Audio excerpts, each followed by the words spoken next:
Hace un siglo, cada persona tenía unos 12 objetos. Las sábanas o las sillas se heredaban. Todo se fabricaba para que durara toda la vida. La vajilla o la ropa de cama seguía ahí cuando uno pasaba mejor vida. Bueno, eso ya no sucede. Pero todo lo que nos rodea, el teléfono, las gafas, la lata de garbanzos que recalentamos en el microondas, todo ha sido diseñado y pensado por alguien. Y si ese diseño es rompedor, pues puede acabar incluso marcándonos la vida de alguna manera. Anachu Zabal Ascoa, buenas noches. Hola, buenas noches, ¿qué tal? Periodista, historiadora especializada en arquitectura. Esta noche quiero que hablemos un poco de todo, pero quiero preguntarte lo primero, ¿cuál es tu objeto favorito? Eso que dices y dices, joder, mira, qué diseño, madre mía, qué bien diseñado está, qué cosa más bonita, qué bien diseñado está. Claro, no tengo solo uno, no puede ser, ¿no?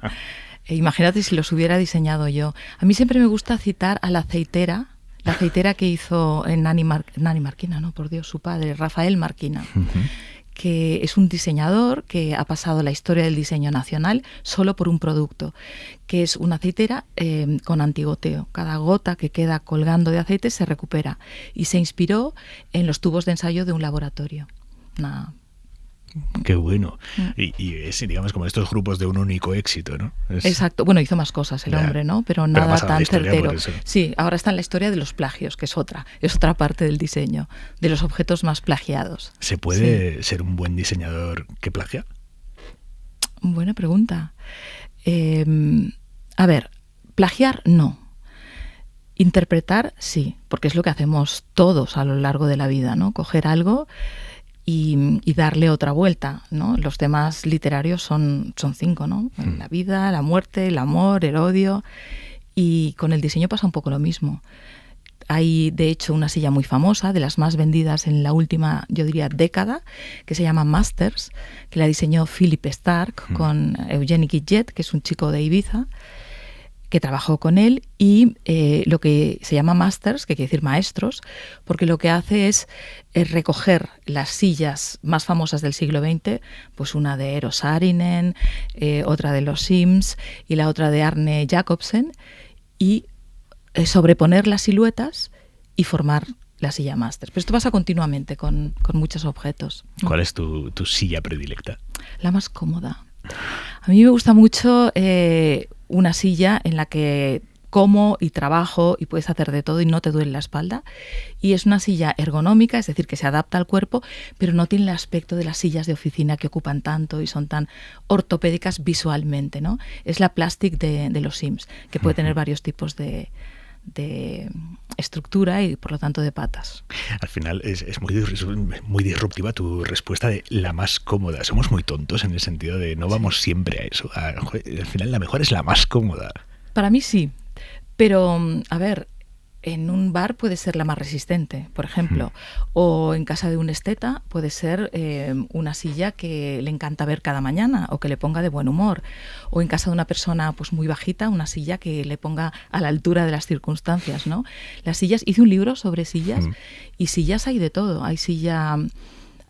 Está la silla de ruedas, que puede ser la mejor para una persona que la necesite, y está la silla eléctrica, ¿no? Que sería el otro extremo. Define esteta, me has dicho, en casa de un esteta puede ser, define esteta. Pues alguien que viva de las emociones estéticas, ¿no? Que viva de lo que le entra o por los ojos o por los oídos, porque la estética puede entrar por muchos sitios. ¿Te encuentras muchos estetas? Hay que ser muy peculiar para ser un esteta de verdad. Los de verdad son fantásticos, porque siempre te enseñan algo. Pero los que hablan desde la impostura estética, es decir, desde una especie de cárcel en la que se autoaprisionan, esos son peligrosos. Yo creo, no sé tú lo que te encontrarás, pero para mí la gente... Mucho esteta de palo. ¿Sí? Sí, ¿no? Tú lo has definido mejor, esteta de palo. No sé, en general la gente que no te cuenta cosas porque las ha digerido y las ha pensado, son difíciles de entrevistar. No sé para ti. Estoy completamente de acuerdo. Me parece el peor entrevistado, el que ves que está creando la respuesta según lo que él cree que debería responder en ese momento, ¿no? Y tú estás viendo, escuchando cómo se te va escapando, ¿no? Porque ves que aquello no va a ningún sitio. Que no hay verdad. ¿Cuál es el peor, no te digo nombre, pero el peor entrevistado para ti? A ver, yo siempre digo que hay 3 tipos de entrevistado. El lacónico, que sería en este caso el peor, o muchas veces el peor, que es el que con perdón, bastantes jugadores de fútbol. Bueno, sí, fue bonito. También hay que ver los periodistas, ¿no?, deportivos. A mí siempre me llama la atención. Si tú y yo hiciéramos este tipo de preguntas, yo me muero. ¿Qué sintió cuando marcó el gol? Pues a ver, está por ver el que dice que sintió pena, ¿no? Porque en principio es bastante previsible, ¿no? Pero bueno, luego está el retórico, que habla mucho y no dice nada y que puede que sea peor que el lacónico, ¿no? Y luego está el elocuente, que es el preciso. Estos son los pocos, yo creo, ¿no? La gente dirá, estará flipando, hemos pasado a hablar de sillas a entrevistas. Bueno, es que a Nacho es una gran entrevistadora. Le hemos leído muchísimo en El País semanal y tú disfrutas entrevistando. Mucho. ¿Con qué disfrutas más en tu vida? A ver, fíjate, ahora he venido aquí y he venido tranquila. Cuando voy a hacer una entrevista voy tranquila, aunque soy una persona nerviosa, voy particularmente tranquila, pero voy en condición intensa, ¿sabes? Concentrada, se puede decir también. Entonces, pero disfruto muchísimo, yo me doy cuenta que disfruto mucho conociendo a esa persona, preconociendo a esa persona, ¿no? Cuando me preparo las entrevistas. Hay un trabajo previo a las entrevistas que es fundamental y no sé si tú lo compartes, pero al final cuando el entrevistador nota que tú has hecho ese trabajo previo, nota de alguna manera también que lo respetas como entrevistado, que has dedicado un tiempo y él se relaja en ese momento. Dice, bueno, la persona que tengo delante, que me va a someter a esta entrevista durante la próxima media hora, no sé si es de confianza, pero desde luego ha habido un trabajo y hay un respeto por su parte. Es seria, ¿no? Sí. Mi cuñado, que falleció y lo recuerdo continuamente por muchas cosas, que se llamaba Julián Rodríguez, a eso lo llamaba estudiar, ¿no? Prepararse algo, cualquier cosa. Y yo estudio mucho, pero muchísimo. Chapas mucho antes de las entrevistas. Muchísimo. Y además con avaricia, casi te diría, porque no, o sea, llega un momento que digo, Anachu, basta ya, esto se te está yendo. Sobre todo me pasa cuando me gusta mucho la persona a la que voy a entrevistar. He llegado a tener, yo creo que mi récord es como unas 50, 60 páginas. ¡Ostras! Para entrevistar a Melania Matsuko, que es una escritora que me encanta, y que veía tantas cosas porque está su propia vida, está las vidas que recogen cada una de sus novelas, los ensayos, porque es una historiadora del arte, bueno, apasionante. Ha escrito de temas completamente distintos, actuales, históricos. Bueno, pues llegué a llenar tanto que entonces se convierte en un problema, ¿no? Entonces la cosa ya es la otra parte del periodismo, que sería condensar, ¿no? Porque además a una entrevista que has preparado como para que te salgan 60 folios solo le puede suceder la decepción respecto al personaje. Sin ninguna duda. Y aparte tú seguramente también lo vas a hacer mal. Si no tienes capacidad de elegir cuáles son las 30, puede ser que lleves 35, 40 por si acaso preguntas. Y con eso quiero decir que una pregunta la puedes intentar hacer de una manera y bueno, ¿qué te voy a contar? No, pero me está encantando escucharte. De verdad. ¿Tú te sientes naufragar a veces entrevistando? Yo muchas veces estoy invitado a una entrevista y digo, no. ¿Pero cuántas haces tú a la semana? Demasiadas, quizá, demasiadas. Ese es el asunto. Yo creo que yo para El País semanal hago pues máximo 2 al mes, o sea, en general 2 al mes. Entonces tienes tiempo de prepararlas y... A ver, hay veces que te cuesta más entrar, pero es lo que tú dices, ¿no? El encuentro con una persona que te quiere conocer de verdad, ¿no? Ese encuentro con... No solo que agradecen que te la hayas preparado, luego te encuentras también, hace poco estuve entrevistando a una mujer fabulosa, no la puedo recomendar más, pasa que todavía no ha salido en el periódico y a ver si me riñen, pero me entregó un... ¿Cómo se llama esto? Como un pincho. Sí, con, un pendrive. Sí. Un pendrive, exacto, con sus textos, con sus vídeos, que naturalmente yo ya había visto, ¿no? Y me hizo gracia. O sea, esta mujer previsora, ¿no? Esta mujer pensaba que no habías hecho nada de pretrabajo. O está acostumbrada a que le pase eso. Claro, que también esto responde muchas veces a la precariedad que se da en los medios, ¿no? Que la gente tampoco tiene tiempo de hacer tantas cosas. Ahora quiero adivinar quién ha sido. Cuando lea tus entrevistas voy a decir, esta ha sido. Hombre, si te digo oncóloga, la primera vale, que salga. De acuerdo. Intentaré entrevistarla después. Vale, o si quieres luego te lo digo. Oye, has dicho una cosa que no me creo. Y has dicho, cuando vengo de entrevistada, vengo más tranquila. O sea, me parece, eso es una filfa, Nacho, porque sí. Los entrevistadores habitualmente vamos mucho más relajados a una entrevista en la que dominamos la situación que a una entrevista en la que nos ponemos en manos del entrevistado.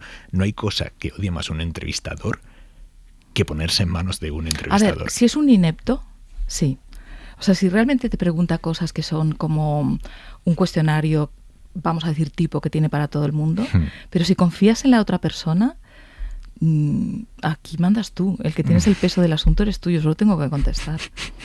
Pero te puedo meter en un lío en un momento, haciéndote una pregunta que no te esperes, que digas, ¿pero qué me está haciendo? Pero no lo vas a hacer. Yo creo que no. Oye, volvemos a hablar del diseño. Vale. Sabes tanto de diseño y de arquitectura que tiene que ser un pelín complicado invitarte a casa. ¿Tú haces radiografías de las casas cuando entras por la puerta? Sin querer te fijas, ¿no? Pero también hago de las personas. Es normal, y seguramente tú también. Pero fíjate que te he elegido la comodidad, el confort, como número uno, ¿no? Y también me gusta. Eso me ha encantado, ahí me has ganado. Entonces, yo lo que veo en las casas es si son lo mismo que en las personas que decíamos antes, si son verdaderas, ¿no? A mí me ha encantado esta frase, este verso de Juan Ramón Jiménez que dice, nuestras casas saben bien cómo somos. Es lo mismo que cuando alguien habla. Notamos si está hablando de sí mismo. De sí mismo no quiere decir que lo haya vivido, por lo menos que lo haya pensado, algo que sea de esa persona, o si hay impostura. Y en muchas casas hay mucha impostura, entonces no son casas de esas personas. ¿En tu casa encuentras algo de impostura? En mi casa, rara vez, si están mis hijos es una, y si no, es otra. ¿Qué dice tu casa de tu familia? Pues que les importa muy poco el orden, por ejemplo, en general, que tenemos demasiadas cosas, olvídate de las 12 del principio, que cada uno tiene unos intereses y un mundo propio, que los libros se nos salen por las orejas, es un horror, y que hay alguien que sabe aprovechar el espacio, o que lo intenta. ¿Y quién es ese alguien? Servidora, pero, y esto te puede sorprender, soy una persona desordenada. ¿Ah, sí? Tengo sistema para las cosas. Yo qué sé, yo en mi casa pues tengo pensado, que me acuerdo que el arquitecto me decía, pero ¿tú qué sabes si vas a comprar el agua? Sí, esto va a ser así. Porque esto es una lección de diseño. En el último episodio, en el sexto, que es el que apareció ayer, sí. Que se habla de las mujeres, las grandes olvidadas del diseño, hay una mujer, que es Margaret Schutte-Lihotzky, que diseñó la cocina de Frankfurt. Y lo que hizo era vienesa, y lo que hizo fue crear los módulos, ¿no? Que miden 60 de fondo, 60 de ancho. Pero es que hay otras, Christine Friedrich, por ejemplo, que se dedicó a pensar cómo la cocina podía funcionar casi como una línea de fabricación en la fábrica, ¿no? Y entonces yo esto lo pienso mucho. Por ejemplo, armario de los platos al lado de lavaplatos. Clic, clac. En un solo gesto se ahorra mucho tiempo. ¿Pero por qué? Porque he vivido mucho la cocina desde que están mis hijos, y aparte que no, o sea, me gusta dedicar el tiempo a lo que me gusta, y siempre me falta, o sea, que por eso. Cuando hablabas de episodios es porque Nacho tiene un podcast en esta casa, en Podium, que es La Grande. ¿Disfrutas con él? Es un podcast de diseño fantástico. Jamás pensé que fuera a disfrutar tanto. Para empezar, he aprendido a decir episodio porque me costó mucho. Decías capítulo. Claro, todo el rato. He aprendido mucho de la gente de Eugenio Viñas y de Ana Rivera, de la gente con los que he trabajado, y me lo he pasado muy bien, la verdad. Al principio pensé, no más diseño, yo que me estoy quitando, ¿no? Las entrevistas que hago en El País Semanal rara vez son a un diseñador o a un arquitecto. Y hace poco saqué un libro que se llama, Gente que cuenta, y quise meter poquísimas entrevistas a arquitectos, porque es que estás ahí metida y no sé, la vida tiene más cosas, ¿no? Pero dicho esto, he disfrutado mucho porque, es un medio nuevo, y tener que volver a pensar las cosas que crees que conoces, y tener que editar, tener que elegir qué cuentas, es un ejercicio interesante. ¿Y el audio y el diseño son compatibles? El audio y el diseño. Veo que hay un diseñador, me he dado cuenta, fíjate, he oído, que hay un personaje, una profesión que se llama diseño sonoro. Diseñador sonoro. Son fundamentales para que funcione un podcast. Estoy encantada con ellos. Es que son los que te trasladan. Sin duda. ¿No? Yo todo el rato les doy las gracias los lunes porque alucino con lo que llegan a hacer. Hasta yo, cuando hablo de un avión, por ejemplo, vamos a entrar, y de repente entras en el avión, ¿no? Gracias a ellos. Sí. Oye, hablando de aviones, ¿es el peor diseño que existe? ¿Por qué? ¿Por lo que contamina? Entre otras cosas. ¿Por qué más te parece un mal diseño? No, me parece un diseño complejo por incómodo. Bueno, el avión, en realidad, a mí me parece una parte de los diseños mágicos. Porque el hecho de que podamos volar es Sin alucinante. duda, sin duda. A mí en realidad me parece alucinante que abras un grifo y salga agua caliente o agua. O sea, me parece, como tengo la historia de la evolución del espacio doméstico en la cabeza, eso, una vez te has dado cuenta de eso, no dejas de valorarlo todo el rato. Y ya lo del avión, sinceramente, me parece ciencia ficción. Entonces, que vayamos tan apretados es una cuestión económica, no es una cuestión de diseño. Pero es diseño, claro. Es un diseño que busca ganar dinero por encima de trasladar a la gente. ¿Se puede hacer buen diseño con 2 duros? Claro, fíjate en IKEA. Fíjate, estuve entrevistando, ahora me he colado porque tampoco ha salido, pero a Inma Bermúdez, no te la puedo recomendar más tampoco, que es la última Premio Nacional de Diseño. Y fue la primera diseñadora española que trabajó para IKEA, primera diseñadora y diseñador. Y entonces ella lo cuenta, ¿no? Ella hace igual, si tiene que hacer un jarrón o una botella que vale €1 en concreto, una botella para IKEA, la hace igual para IKEA que para otro. Es más, con mayor inversión en moldes, etcétera, ¿no? Entonces a ella lo que le molesta es que por el hecho de que sea barato, lo tratemos como si fuera o malo o perecedero. Este es un problema nuestro. Entonces ella traslada el problema al consumidor. Pero bueno, yo creo que somos todos, que tenemos muchísimo más de lo que necesitamos. ¿Sabes lo que no tenemos? No te estoy dejando hablar. No, pero me encanta. Qué horror. De hecho, es bastante el concepto de estas entrevistas, ¿Sí? que habléis los entrevistados. Sí. Vale. Pues lo que no tenemos es espacio, el resultado de tener tanto. Ajá. Y eso hace que muchos de los productos que tengamos los utilicemos como perecederos. Esto durante 5 años forma parte de mi vida y después prescindo de ello. Sí, que es lo contrario que hacíamos antes. O sea, yo recuerdo antes, y yo todavía soy un poquito de esa escuela, ¿no? Antes de tirar algo te lo pensabas tanto. Y a lo mejor convivías con eso, no, pero puede que lo necesite. En mi casa eso se le llama para el monte, ¿no? Había muchísimos objetos que jamás te los ibas a utilizar. Primero porque no vas al monte y segundo porque nunca te lo llevarías al monte, pero dices, bueno, esto lo dejo para el monte. Sí, o cuando vayas de excursión, Sí, o cuando vayamos a así. navegar, o cuando vayamos, sí. Hablábamos de IKEA. ¿Hasta qué punto IKEA como consumidores nos ha hecho perder imaginación? Perder imaginación, no lo había pensado nunca. ¿Por qué? Porque te lo dan todo hecho. Sí, porque tienes un catálogo de 300 cosas en las que vas a montar sí o sí tu vida en torno a esas 300 cosas. ¿Tú crees que hay mucha gente que tenga toda la casa de IKEA? Cada vez más, ¿no? Sí. ¿Ves? En esto soy egocéntrica y entonces no soy capaz de ver, porque yo nunca tendría toda la casa de IKEA. Por varias cosas. Porque IKEA no deja paso, de momento, a la memoria. Es decir, a lo que tienes de tus padres cuando se mueren, cuando tienes que vaciar una casa, algo de tu abuela, algo, esa parte, ¿no? La parte de herencia. Y luego también uniformiza mucho. Y yo creo que a los seres humanos no nos gusta nada que nos uniformicen. La modernidad pecó de eso, de hacer las cosas demasiado impersonales. Y eso es la producción en serie, ¿no? Entonces no conozco sinceramente a nadie que lo tenga todo de IKEA. Tampoco conozco a nadie que no tenga algo de IKEA, ¿no? Los dos extremos. Pero entonces la imaginación, tampoco conozco a nadie que se haya hecho un dormitorio exactamente como el de IKEA, porque además son perfectos, aquellos son siempre cuadrados, no tienen todos los problemas, la columna de en medio, que existen en las casas reales, ¿no? Pero sí que es verdad que también IKEA tiene una dosis de realidad muy buena. Y además piensan, por ejemplo, en España, utilizáis las terrazas como trasteros, por ejemplo. ¿Qué está pasando? A lo mejor iría bien una aparcabicis abajo o cosas por el estilo. Y además también me gusta como empresa porque se ha autocorregido muchísimo. ¿En qué sentido? Pues mira, a lo largo de los años, para empezar, ellos... Lo del 2020, la transición energética, se la creyeron. Y todas sus oficinas y todos sus almacenes funcionan con energía, son pasivos, funcionan con la energía que son capaces de acumular. Y luego porque han rectificado todos los temas de explotación infantil, etcétera, o los productos que no funcionan bien porque se deterioran demasiado pronto, los corrigen. Esto me gusta mucho. A mí me gusta mucho la gente que cambia de idea, que cambia de vida y que cambia de manera de hacer, ¿no? Patricia Urquiola me lo dijo una vez, un consejo de su madre: hay que cambiar de manera de pensar por lo menos una vez en la vida. Me encanta, ¿no? ¿Has llegado a ese punto? Varias veces. O sea que superas el una vez por la vida de largo. Sí, pero hay veces que soy cabezota y me gustaría... Sí. ¿Pero el ser cabezota para ti es un defecto? En mi caso sí, supongo que hay un espectro.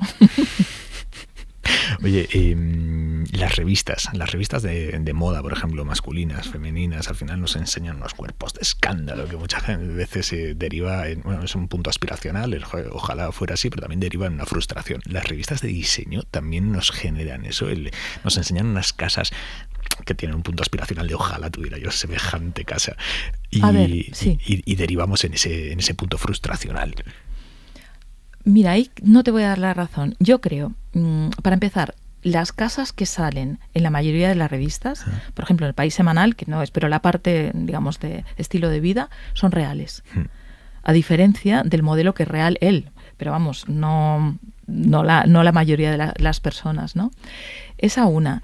Y dos, realmente yo creo, la gente que se compra una revista, vamos a decir, de interiorismo o de decoración, lo hace para coger ideas. De nuevo, lo mismo que IKEA, no para calcarlo. Y entonces a lo mejor cogen el color verde en una cocina. Yo tengo una cocina en mi casa de la playa que es de color verde, está pintado de verde. Y el arquitecto me decía, no, o todo el plano o nada. Y decía, no, vamos a hacer esta L verde. ¿Por qué? Y yo le decía, porque lo que más me gusta es que veo el campo desde aquí. Y está todo verde. Y entonces, con todo esto pintado de verde, se amplía el campo. Y me dio igual. ¿Y qué verde? Y yo le dije, pues verde de pista de tenis, o sea, verde de calle casi, ¿no? ¿El arquitecto lo entendió o te dio por loca? No, luego me dio la razón. No. Arantxa Zabal Bellascueva, muchísimas gracias por venir esta noche a Hora 25. Muchas gracias. Gracias a ti.